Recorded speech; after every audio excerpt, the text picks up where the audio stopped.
Hello friends, आज मैं आपके साथ Dubai viral famous smash paratha burger की रेसिपी शेयर करने जा रही हूँ। इस रेसिपी को आजकल लोग बहुत पसंद कर रहे हैं, तो मैंने सोचा मैं भी इसे बनाकर आपके साथ शेयर कर दूँ। बहुत ही मज़ेदार सी बढ़िया सी रेसिपी है और खाने में भी मज़ेदार है। इसका सॉस बनेगा वो भी बहुत ज़बरदस्त रहेगा, और जो इसका पराठा बर्गर बनेगा, तो जो पराठा हम इसका बनाएंगे वो भी बहुत ही लेयरदार बनेगा। आप देख भी सकते हैं इस पराठे में कितने लच्छे हैं, कितनी लेयर निकली हुई है। तो चलिए फटाफट से इस रेसिपी को बनाना शुरू करते हैं, और आप भी इस रेसिपी को ज़रूर ट्राई करिएगा, क्योंकि जब आप ट्राई करेंगे तो घर बैठे ही इस मज़ेदार से Dubai viral smash paratha burger को आप अपने घर में एंजॉय कर सकते हैं और इसका टेस्ट कैसा है जान सकते हैं। और इसको खाने के लिए आपको दुबई भी नहीं जाना पड़ेगा, और दुबई वाला टेस्ट आप अपने घर में एंजॉय कर सकते हैं। रेसिपी को फुल वॉच करिएगा, क्योंकि इस रेसिपी में छोटे छोटे बहुत से टिप्स हैं और बहुत से मेथड हैं जिनको फॉलो करके इसे बनाया गया है। तो इस मज़ेदार से दुबई वायरल पराठा बर्गर को बनाना शुरू करते हैं। बर्गर बन पराठा बनाने के लिए सबसे पहले हमें पराठे का आटा गूंदना है। आप इसे गेहूं के आटे या मैदे दोनों में बना सकते हैं, लेकिन मैदे में बनेगा तो अलग ही टेस्ट आएगा, और गेहूं के आटे में बनेगा तो उसका भी अलग टेस्ट आएगा। ठीक है, तो इसे हम मैदे में बना रहे हैं। यहाँ पे हमने हाफ केजी के करीब मैदा ले लिया है। इसमें सॉल्ट ऐड कर देंगे 1 टीस्पून। इसी के साथ में इसमें 2 टीस्पून मैंने शुगर डाल दी है, और half tea spoon baking powder डाल देंगे। और बेकिंग पाउडर डालने से क्या होगा, इसमें एक क्रिस्पीपन आएगा जो कि इसको ज़्यादा हार्ड नहीं करेगा। जो इसका क्रिस्पी होगा वो सॉफ्ट होगा, अच्छा होगा। ठीक है, तो अब इन सारी चीज़ों को हम अच्छे से मिक्स कर देते हैं, और जब ये सब अच्छे से मिक्स हो जाए फिर इसमें 2 टेबल स्पून प्योर देसी घी ऐड कर देंगे। आप देसी घी की जगह ऑयल का भी यूज़ कर सकते हैं, लेकिन जब हम पराठे वगैरह बनाते हैं ना, तो उसके अंदर घी डालते हैं। जिस पराठे बहुत अच्छे बनते हैं, तो जब कभी भी पराठे का आटा गूंदिए तो आटे में घी ज़रूर डालिए। घी की जगह तेल भी डाल सकते हैं, लेकिन घी की बात ही अलग है। अब इन सबको अच्छे से मिक्स कर देंगे, और थोड़ा थोड़ा मिल्क ऐड करके इसका पराठे वाला आटा हम गूंद लेंगे। जैसे हम नॉर्मली घर में पराठा बनाने के लिए आटा गूंदते हैं, उस तरीके का आटा हम यहाँ पे गूंद लेंगे। और फिर इसमें 1 टेबल स्पून घी या ऑयल आप लगा दीजिए, और फिर से इसे 1 से 2 बार गूंद दीजिए। पराठे के आटे को हमें तब तक गूंदना है जब तक कि इसका चिपचिपापन ख़त्म ना हो जाए।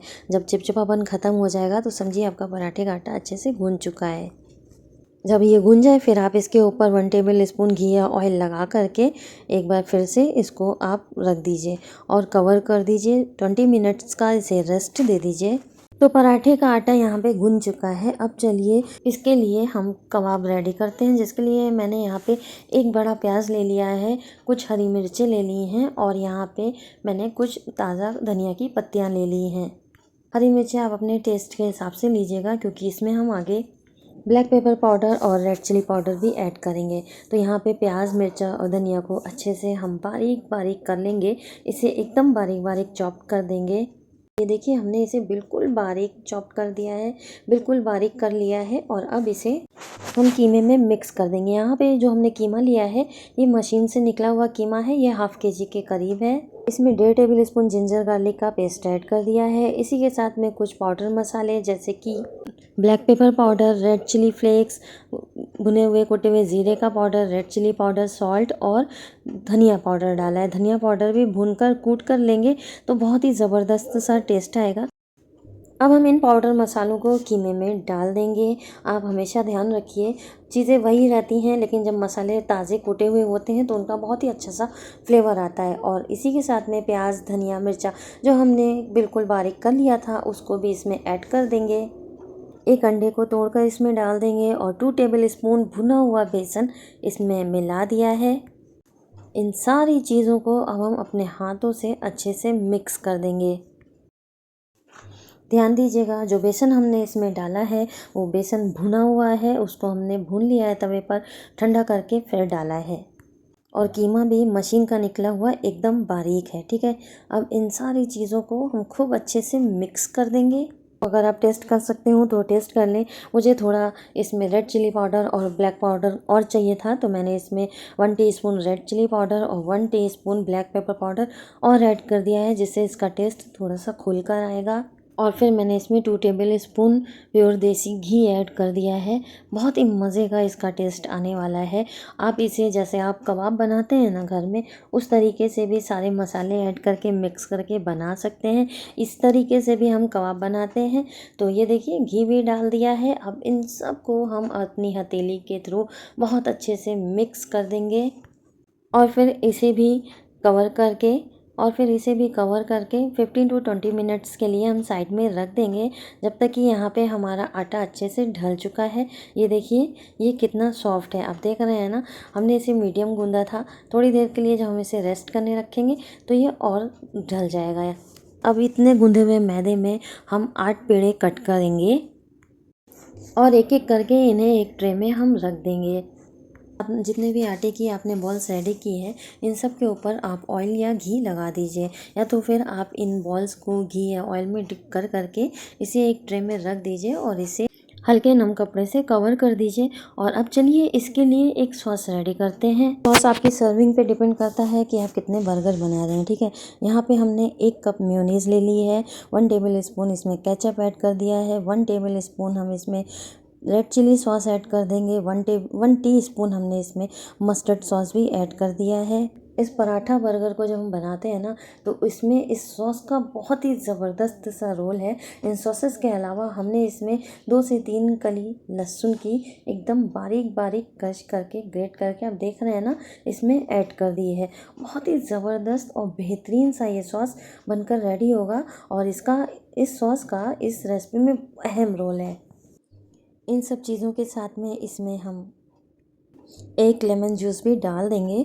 आप चाहें तो लेमन जूस को स्किप करके 1 टेबल स्पून विनेगर भी ऐड कर सकते हैं। मैंने विनेगर ना डाल करके इसमें 1 लेमन को स्क्वीज़ कर दिया है। इन सारी चीज़ों को हम बहुत अच्छे से मिक्स कर देंगे। बहुत ही ज़बरदस्त बेहतरीन सा ये सॉस बनकर रेडी होगा।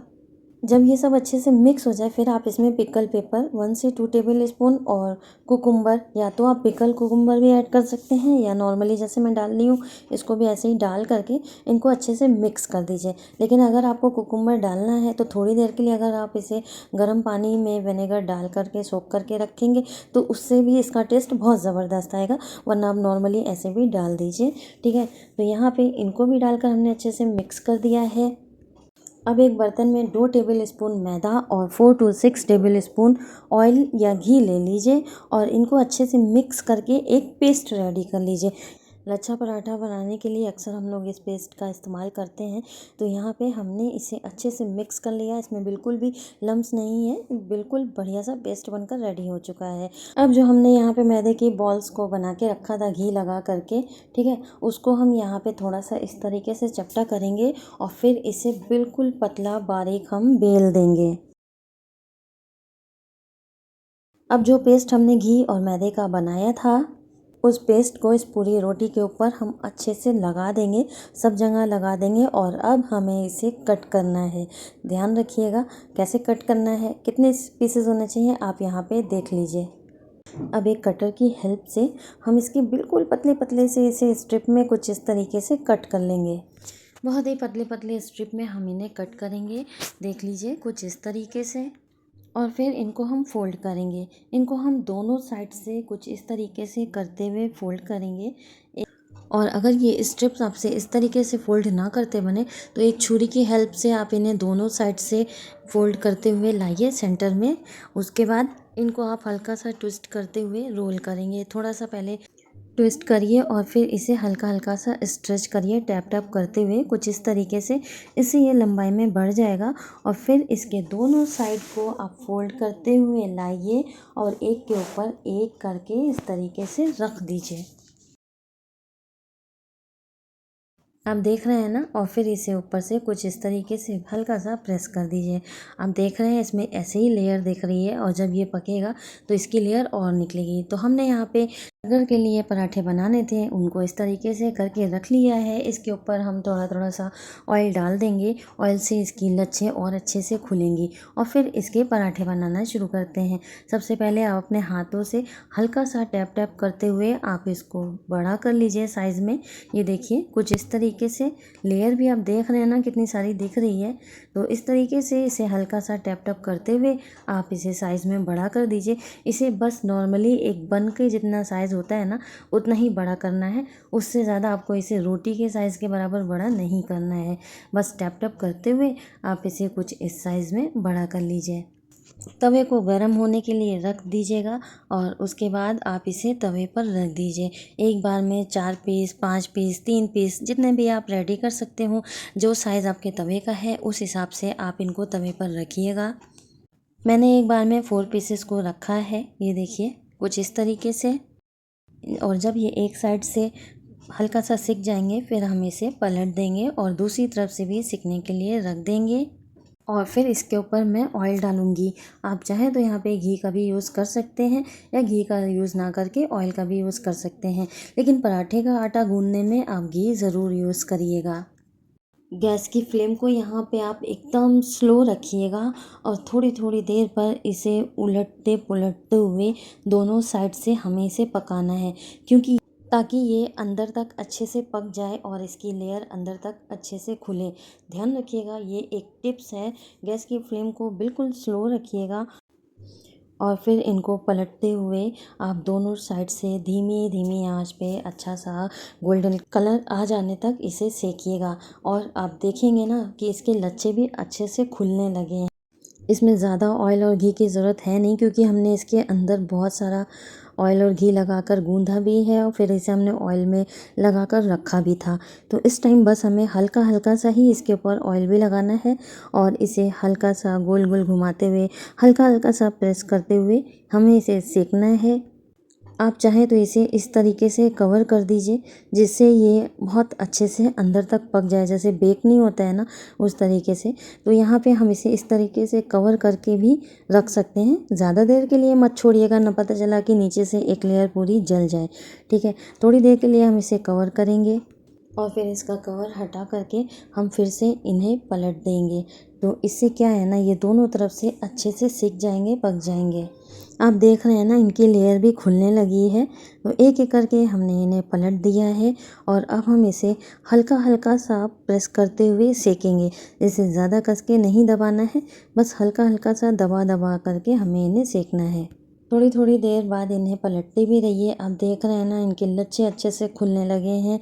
ज़रूरत के मुताबिक आप इसमें हल्का हल्का सा घी या ऑयल लगाते रहिएगा। हल्का ही लगाना है, ज़्यादा नहीं लगाना है। और इन्हें पलटते हुए आप अच्छे से सेक लीजिएगा। ये देखिए इसके पराठे की लेयर तो पूरी कायदे से खुलने लगी है। इस तरीके से आप इन पराठों को रेडी कर लीजिएगा। पराठे बहुत बढ़िया से सिक चुके हैं, इनका कलर भी अच्छे से चेंज हो चुका है।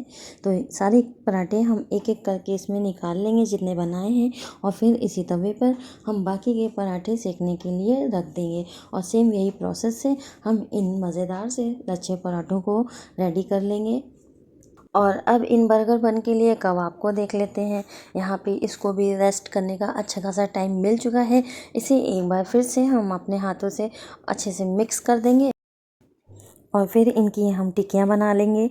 जैसे हम कबाब के लिए टिक्कियाँ बनाते हैं वैसे ही हमें टिक्कियाँ बनानी है। बस टिक्किया का साइज़ आपको इतना रखना है जितना आपने बर्गर के लिए पराठों का साइज़ रखा है। ठीक है, तो इस तरीके से इन कबाब को भी हम जल्दी जल्दी से रेडी कर लेते हैं।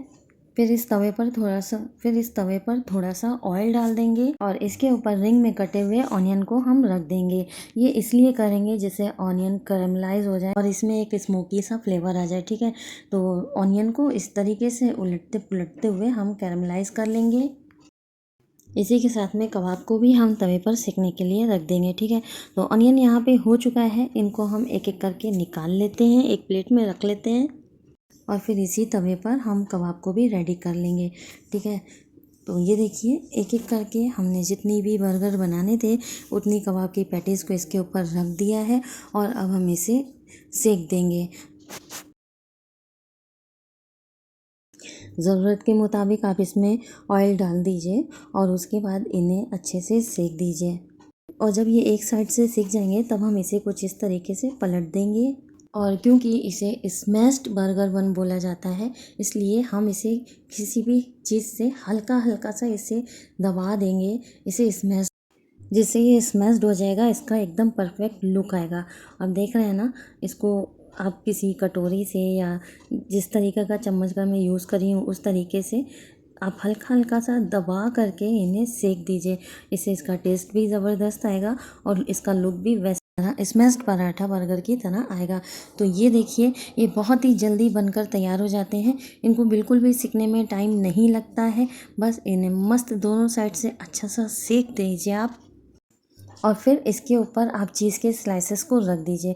चीज़ स्लाइस बहुत ही जल्दी मेल्ट होने लगेंगे क्योंकि आपके कबाब जो है वो ऑलरेडी गर्म है, काफ़ी गर्म है। तो जैसे ही चीज़ मेल्ट हो जाए आप इसे एक प्लेट में निकाल लीजिए। और यहाँ पे जो हमने पराठों को बनाकर रेडी किया था ना, आइए आपको दिखा देते हैं इनके क्या मस्त लच्छे निकल रहे हैं। ये देखिए, इनके लच्छे ऐसे ही टूट रहे हैं। अब हमें क्या करना है ना, इनको 20 से 2 पीस में कट करना है, जो कि बहुत ही मुश्किल काम है। तो इसके लिए आप अपने हाथ से ऊपर से इसे दबाइए और फिर इसे बीच में से 2 पीस में कट कर दीजिए। जैसे हम बर्गर के लिए बन को 2 पीस में नहीं कट करते ना, उसी तरीके से हमें इन्हें भी 2 पीस में कट करना है। ये देखिए, इसे एक हाथ से दबाया और फिर बीच से कट कर दिया। ये बहुत ही इसके लच्छे टूट रहे हैं। तो इस तरीके से हमने इन्हें 2 पीस में अलग कर लिया है। ये देखिए, कुछ इस तरीके से। अब क्या करेंगे, हम इनके एक साइड पे जो हमने सॉस बना के रखा था, मेयोनीज़ और तमाम सॉसेस को मिलाकर, विनेगर मिलाकर जो हमने सॉस बनाया था, उसको हम इसके एक साइड पे रख देंगे। और फिर इसके ऊपर जो हमने पैटीज़ बना के रखी है बर्गर के लिए, चीज़ स्लाइस को मेल्ट किया है इसके ऊपर, उसको रख देंगे। और इसके ऊपर कैरमलाइज़ किया हुआ ऑनियन रख देंगे। अब आप चाहें तो इसके ऊपर पराठे की दूसरी लेयर रख दीजिए, ना तो इसे और बड़ा करने के लिए इसके ऊपर पैटीज़ का एक और स्लाइस रख दीजिए और उसके ऊपर आप पराठे की दूसरी लेयर को रख कर इसे कवर कर दीजिए। और ये देखिए क्या ज़बरदस्त गज़ब तरीके से स्मैश्ड बर्गर पराठा बनकर रेडी हुआ है। तो इस तरीके से हम बाकी के पीसेस के साथ में भी करेंगे, लेकिन यहाँ पे मैंने सिर्फ एक ही पैटीज़ की स्लाइस रखी है, उसके ऊपर कैरमलाइज अनियन रखा है और फिर से उसके ऊपर मैं इस सॉस को रख रही हूँ।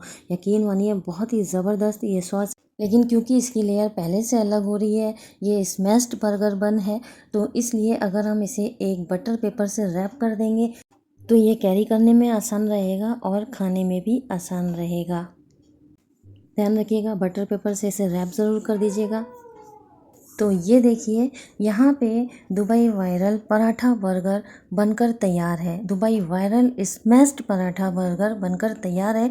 इसके लिए आपको दुबई जाने की ज़रूरत नहीं है, आप इसे अपने घर में भी बना सकते हैं और इन्जॉय कर सकते हैं इस ज़बरदस्त सी मज़ेदार सी रेसिपी को। लेकिन अगर आपको जानना है कि इसका टेस्ट कैसा है, तो इसे आप एक बार ज़रूर ट्राई करिए और इन्जॉय करिए इस मज़ेदार सी रेसिपी को अपने घर में। अगर रेसिपी ज़रा सी भी पसंद आई हो तो इसे लाइक कर दीजिए और शेयर कर दीजिए अपने फ्रेंड्स एंड फैमिली में, और मेरे साथ अपना प्यार भरा सपोर्ट आप यूं ही बनाए रखें।